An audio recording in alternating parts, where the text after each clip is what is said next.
হরে কৃষ্ণ। এই জড়জগৎ জড় সংসার দুঃখ ও উদ্বেগময়পূর্ণ। এই মনুষ্য জীবন নিয়ে আমরা যে জড়জগতে রয়েছি তাও ক্ষণিক। মানুষ সম্পূর্ণ বুদ্ধিমত্তা জীব এবং তার উচিত ভগবত প্রণীত যে আইন সেই শাস্ত্রীয় ধারায় নিজের জীবন নির্বাহ করে ভগবত ধামে পুনরায় ফিরে যাওয়া। কিন্তু অন্যান্য প্রাণীরা যেখানে জড়া প্রকৃতির নিয়মানুদীন হয়েই এই জড়জগৎ ভোগ করে চলছে। কেন এই কথা আমি বলছি? আজ দেখতে পাচ্ছি সম্পূর্ণ বিশ্ব কিছু না কিছু জিনিসের পেছনে ছুটছে। বিশেষ করে এই মুহূর্তে দেখা যাচ্ছে আমাদের যে রাজ্য, যেখানে সবসময় একটা বিশেষ উৎকণ্ঠা। কেউ বলছে না আমার লক্ষ্মীর ভাণ্ডার ভালো ছিল, কেউ বলছে না আমার অন্নপূর্ণার ভাণ্ডার ভালো। তো মোহগ্রস্ত জীব মনে করছে যে এই সামান্য লক্ষ্মীর ভাণ্ডার অথবা অন্নপূর্ণা ভাণ্ডার নিয়ে আমি আমার সমাজের, আমার রাষ্ট্রের, আমার দেশের, আমার ভাই বোন, আমার পিতামাতা সবার সেবা করব। কিন্তু বাস্তবে কি এটা সম্ভব? হতে পারে আপনার জড় শরীরের জন্য সেটা কিছুক্ষণের জন্য কাজে লাগবে, লক্ষ্মীর ভাণ্ডার বা অন্নপূর্ণা ভাণ্ডার।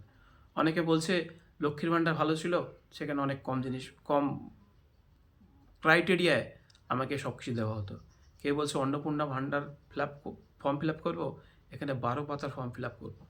তো কখনো সুখ কখনো দুঃখ, এভাবে সবাই মোহগ্রস্ত হয়ে উদ্বেগজনিত কারণে হতাশগ্রস্ত হয়ে রয়েছে। তো আমি তাদের কাছে বলবো যে আপনারা অন্নপূর্ণার ভাণ্ডার নিন অথবা লক্ষ্মীর ভাণ্ডার নিন, আপনাদের সম্পূর্ণ ব্যক্তিগত মতামত। কিন্তু আমি আপনাদের বলবো যে আপনারা এর সঙ্গে কৃষ্ণ ভাবনামৃত ভাণ্ডার সেটা গ্রহণ করুন এবং সবসময় ভগবানকে স্মরণ করুন, ভগবানের নাম জপ কীর্তন করুন।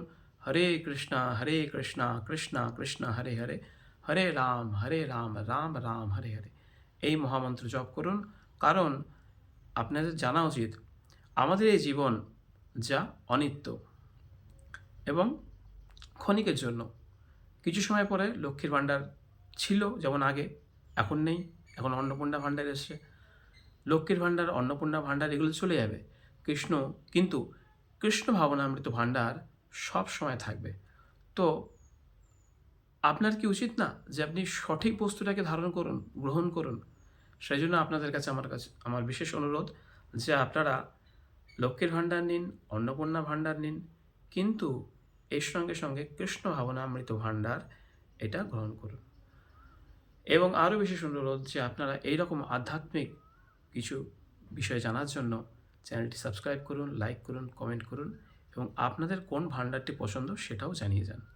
হরে কৃষ্ণ।